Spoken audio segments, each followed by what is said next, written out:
I just want this pear to be right here. Like, am I putting pears on this shirt today? Is that what we're doing? What a pivot. Hello friends and welcome back. I'm Christina and Manita and I love all things thrifty and crafty and nature. And today we are making some spring accessories. So we're gonna make several, I think 5 different spring accessories. And these are all super easy projects. They can be done with scraps, which is what we're doing. They're scrappy projects. And they can also all be done by hand. So if you don't have a sewing machine, fear not. All of these projects can be done by hand. Might take a little bit longer, but in a lot of cases, the places where I used my machine probably would have been better done by hand. Take that as you will. So if you've been following my Building My Dream Spring Wardrobe series this spring, then maybe you've seen me do some thrift flips and upcycles and do some making clothes from scratch, some pattern drafting from models. And most of these items are going to be made from scraps from those projects that I did in those other videos. So that is the excitement of sustainable crafting. So not only am I using up scraps and reducing my waste, but I'm also going to have some things that like match really well, which is so fun. One of the benefits of making your own clothes. So let's get into it. Let's see what 5 spring accessories we can make super easily this week. Let's go. So for our first project today, we are gonna start with something easy that I've done before. And so we're gonna start with scrunchies. So I was just kind of looking through my scraps and I found this pear scrap. And I think it's just long enough to make a scrunchie. Whew, I gotta be honest with y'all. These videos where I do a bunch of different projects are very challenging for me, but I know it's what you like to see, so I'm trying to keep it going without burning out here. It's definitely my ADHD, the decision paralysis and just not being able to organize everything inside my brain. Really mixes me up. So yeah, let's just start by making this scrunchie. It's gonna be so easy. And maybe that'll give me some inspiration for the rest of these projects. This cat is not going to help, I'm sure of that. We are going to make this into a rectangle with as much as we can. So all you need for a scrunchie is a piece of fabric about 13 by 4 inches. It depends on what size, if you like a fat scrunchie or like a little scrunchie. And if I had more fabric, I would make it longer as well. I feel like maybe 20 inches, but right now we've got 13 inches. So we need a rectangle, so we'll get that very soon. We need elastic and possibly a safety pin. I'm gonna use my sewing machine, but if you don't have one, or if you don't feel like using your sewing machine, you can always hand sew this. It's almost just as easy. I just am impatient. Yeah, so let's make this a rectangle. Oh, thank you. It's so helpful indeed.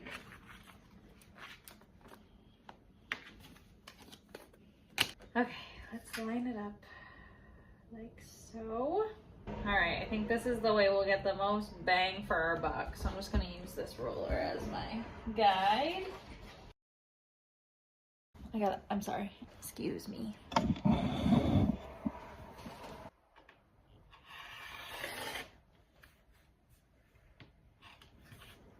So, you could skip ironing and pin this, but if I iron it, then I don't have to pin it and it'll be a cleaner half.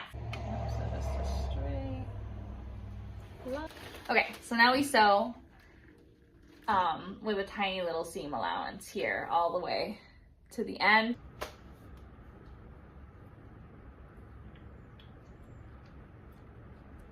Hey. Okay, so for this next step, this is where it's helpful to have a safety pin depending on how thick your scrunchie is. So you just pin it at the end and then you push it through. And there's really no better way to describe it. You just push it up.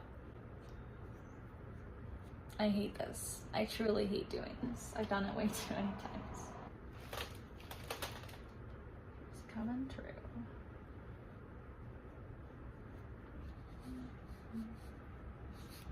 Here's the magic.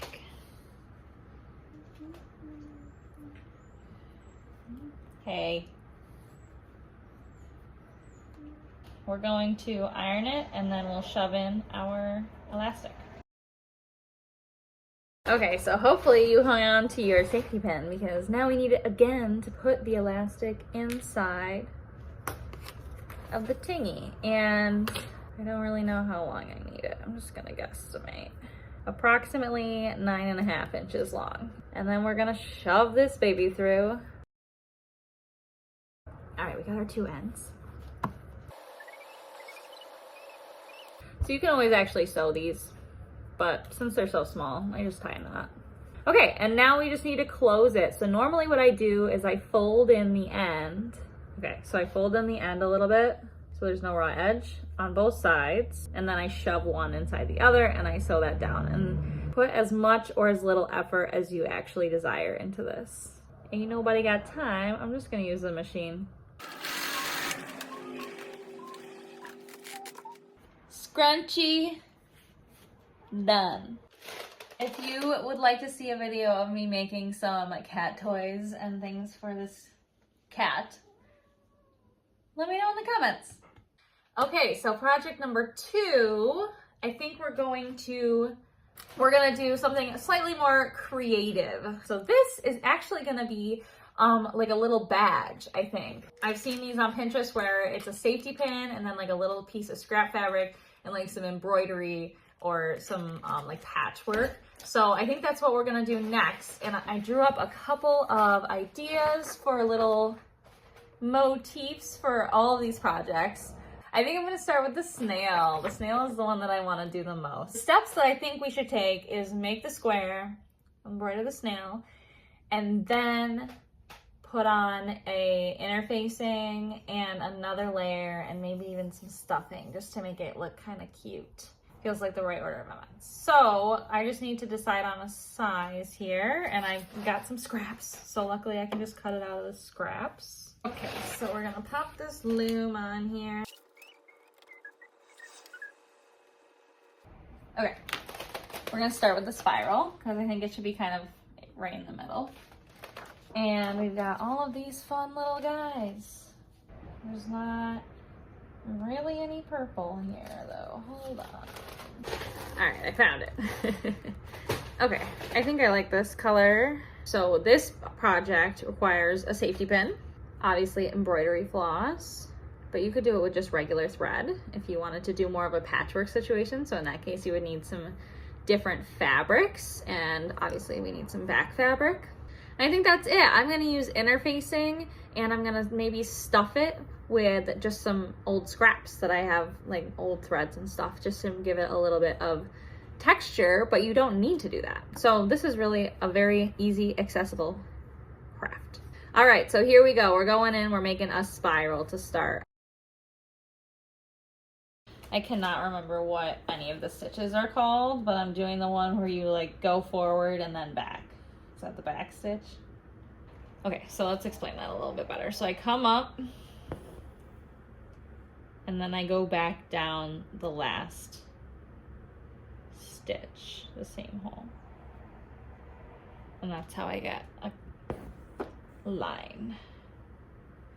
I'm really glad that I decided to do this project because I've been wanting to do more hand sewing and embroidery, and this is feeling like so relaxing and mindful. My spiral's not perfect, but it's pretty cute so far, I think. I think it'll come together in the end. So this one's gonna take a while. I might finish this design and then come back. So I did a little bit more of the spiral and then I took a break, and then I spent the evening on the couch finishing my little snail, which we will see at the end. So let's get into project number 3. So I'm making a bag from this fabric. You might recognize it from my upcycling my dream spring wardrobe video, part 1. And I used it to upcycle a vest. And this is what I've got left. It was a table runner, and I want to make it into just like a cute little boho over the shoulder bag. I just think it'll be so cute. So originally I was thinking to use the liner from those pants that I made in part 2 of building my dream spring wardrobe, but I'm thinking this actually, we can make this into something else in this video. So stay around to see what that's gonna be. But I found this other fabric that I really like. It's got strawberries and little flowers on it, and I think it'll go cute with the blueberries. So my vision is to get this to a decent size that would be like, you know, a cute little side bag. As always, I like to just pin together my projects to see how they're gonna look to get an idea. So I think I'm gonna do that. And then we will make some permanent changes to the fabric. So I think I've got it at the height that I want it. And then we'll have the flap coming over the top. And I want the flap to be triangular.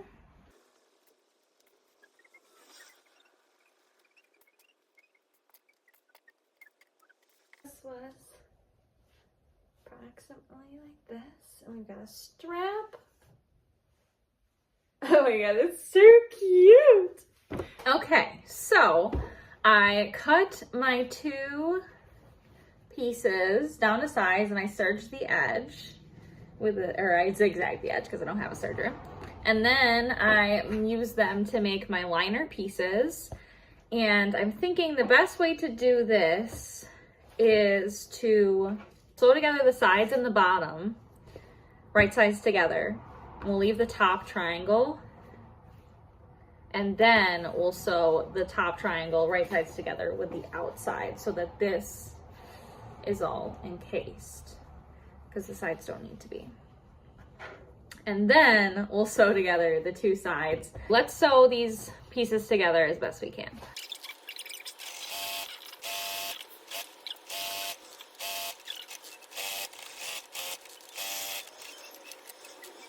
Okay, we are back and we're switching gears. We're doing a non-sewing project next, and I'm excited to kind of take a break from the sewing. And we're gonna do a little upcycle, and we are upcycling these Vans. I've had these since college, and I've just never really worn them all that much. They're super cute, but they're really hard to get on.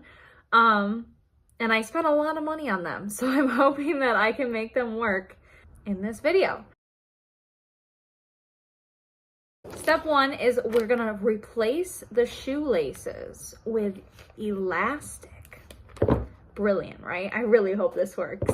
And I think if we do that, then it won't be so painful and obnoxious and truly just gut-wrenching trying to put these shoes on every single time.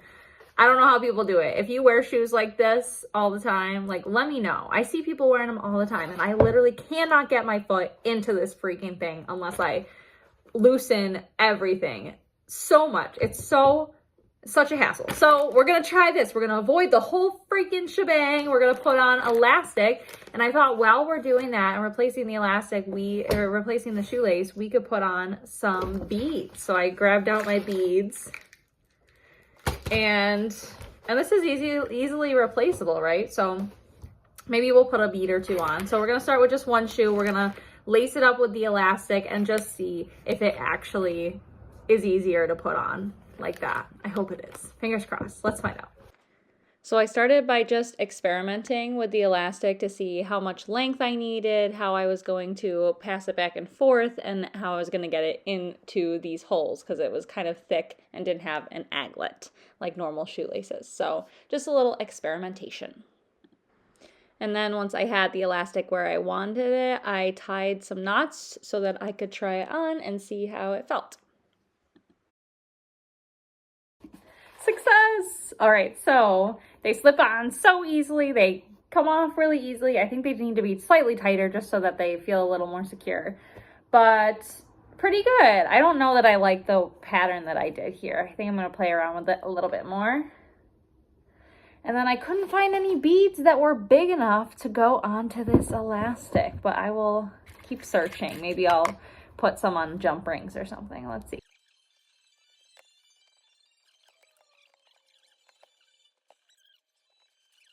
All right, it is a new day. We have some new lighting. I have a new big bun on my head, and we are back to our little snail guy. So, the steps here to complete this, I believe, are to cut this out, to sew a back and maybe some interfacing into it, and put it on the pin. So this one might be the best. It's big, it's kind of gold. So what we're gonna do is we're gonna cut out our little snail. We're going to iron on some interfacing, sew on the back, maybe do some stitching around the border, and figure out how we're gonna get this pin on there. So yeah, I cut out the square or the rectangle, and then I cut out the same size of my back fabric and some interfacing.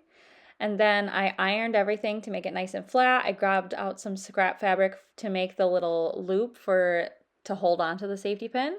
And then I decided that I needed another layer of interfacing.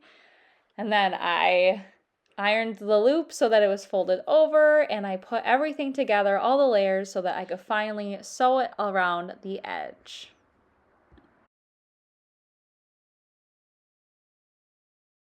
So I decided to use some pinking shears just to give it a cute little scalloped edge all the way around. So I did this before putting on the little loop. Then I inserted it in between the layers, and then I sewed down the top to complete the whole thing. And then she was complete. So we will see a little bit more of her in the reveal.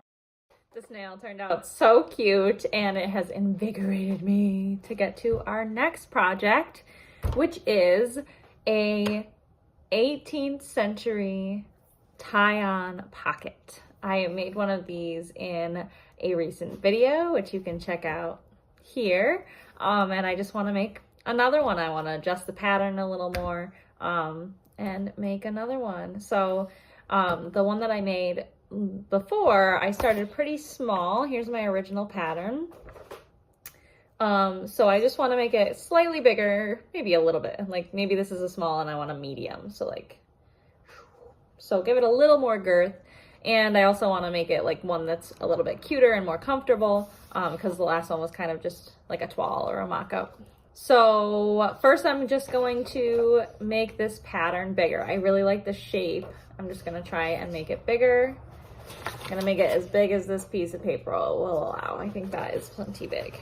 So this project requires a fabric of your choosing. I have this like linen tea towel that I got at Goodwill last year. It's pretty cute. I hope it'll do well. So you need obviously a front and a back. Then something to use as a binding, and whatever sewing kit. This is another one that you can do by hand as well. You could easily do this by hand, but I like using the machine, especially when I've got so many projects to make in this video. So let's make a better pattern, and then we will make the cuts to our fabrics and maybe get the binding. All right, let's draw this pattern. So first I just used my original pattern and made it a couple inches bigger all around, and then I cut that out with the help of Luna, and then I ironed my fabrics and cut out on the fold to make sure they were symmetrical, both the back fabric and the front fabric, and then finally I added the slit on the front for the pocket hole, which was like between 6 and 7 inches, I believe. All right, the pocket is so cute. I decided I'm gonna wait and go to the shop and see if I can find a binding that will be cute enough to be worthy of being on this bag. So we're gonna switch back to the blueberry bag.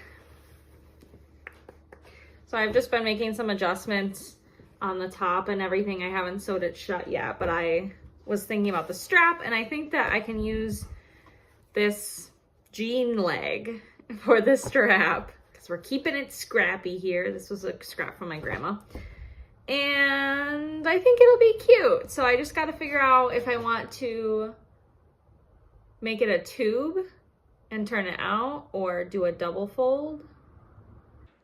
So first I just cut my fabric so that I could lay it flat and iron it out, and then cut it out in some strips. I decided to do a double fold here. So after it was cut out, I then ironed it again with the fold. I ironed the fold on, and then folded it again and ironed it again, and then we finally sewed it down with a straight stitch all the way down the side, and then it was complete. Strap check. All right, folks, today is the day. We're gonna finish these projects. So we just have 2 projects left to wrap up, and that is the tie-on pocket, which I just bought some bias for at the craft store the other day. And then we'll finish up the purse. So for this one, we just need to hem the front and sew together the bottom and attach the strap. I think that's it. And then for the pocket, we just need to bind the pocket part and sew together the front and back, and then bind around the whole thing with a tie. And I think we can do it all today. I think we can finish this. So, got random threads everywhere. So I started by adjusting the triangle and getting all the edges down, and then giving it just a top stitch around the whole triangle just to make it look nice and clean. And then I pinned together the inside so that I could make the hem, and then sew a straight stitch on that to enclose all of the raw edges that were left. And that was pretty easy. And then I sewed the bottom of the triangle, which I ended up deciding to use the machine, and I just went really slow and was very careful, and it only got stuck once, so not bad. On to our last project. We're finishing it up. Okay, so we are finishing this tie-on pocket, so I'm just gonna talk to you while I'm figuring out the binding. So first we're gonna bind the opening. Okay, we got some vintage binding. It says it has a woven edge, which I assume means that it doesn't need to be enclosed. I really hope that's what it means. Oh, it's so pretty. I couldn't tell because it was inside all that plastic, but oh, this is gonna be perfect. So I'm gonna actually iron this first because it's quite bent. Okay, so we're gonna iron this binding. We're gonna fold it over on top and pin it down in this spot. So if you watched my last video where I made my first pocket and I drafted the pattern, I sewed together the front and the back before putting on this binding, and it made it just harder to get this binding to be super clean. So I think that hopefully it'll be easier to get a nice clean straight line while it's still detached, and then we'll attach it to this and then we'll bind it.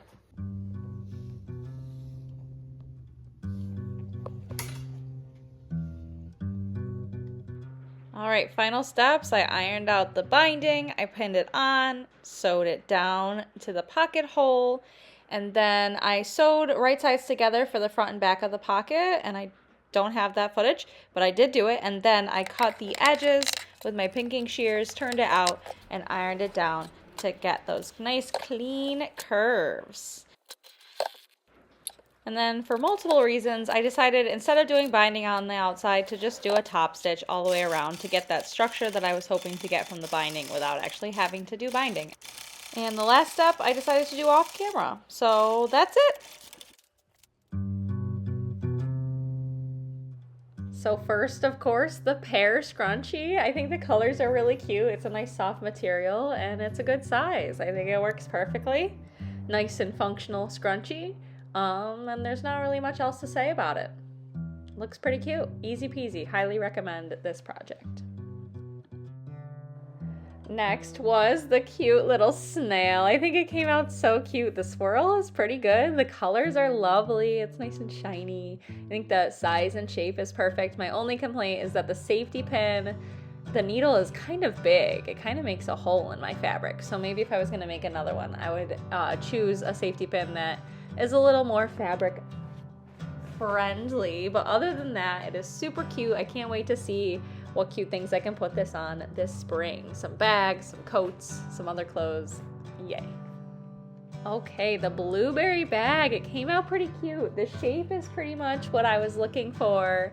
I think it's a little bit big, but I like it how it is, and I can always make it smaller. The inside is lined. It's pretty cute. It's a little bit janky, but for the most part, it looks pretty good. I think the straps are the most kind of janky looking part, but I like it how it is. And the beauty of making your own things is that you can always update them as you pick up new skills or just kind of refine your skills. So I think this bag will have some edits in the future, but for now, it is ready to rumble, and it fits lots of good stuff. So awesome. 10 out of 10 again. Ooh, this one is another big success. These shoes are super easy to put on and take off now, and nice and comfy. And I like that I added some little accessories on them to make them a little more me. I think I will actually get to wear these a little bit this spring. At least a little more than I normally would. So if you have some shoes that are really hard to get on and off, or you just like don't like messing with the laces, maybe try out some elastic laces or some other kind of similar alternative where you don't have to use the laces every time, and you also don't have to like buy new shoes and get rid of your shoes that you already have. Another success. And last but not least, my second tie-on pocket, and this one came out much better than the last one. Big improvements. It's a better size. I think that I did a better job with the binding in the pocket hole. I did have to hand sew the last line because my sewing machine did not want to do it, but I think it came out really well, and I like that I did the top stitch all the way around for the structure. I think it was really cute, and this one is so cute. I cannot wait to wear this and style it in my spring video.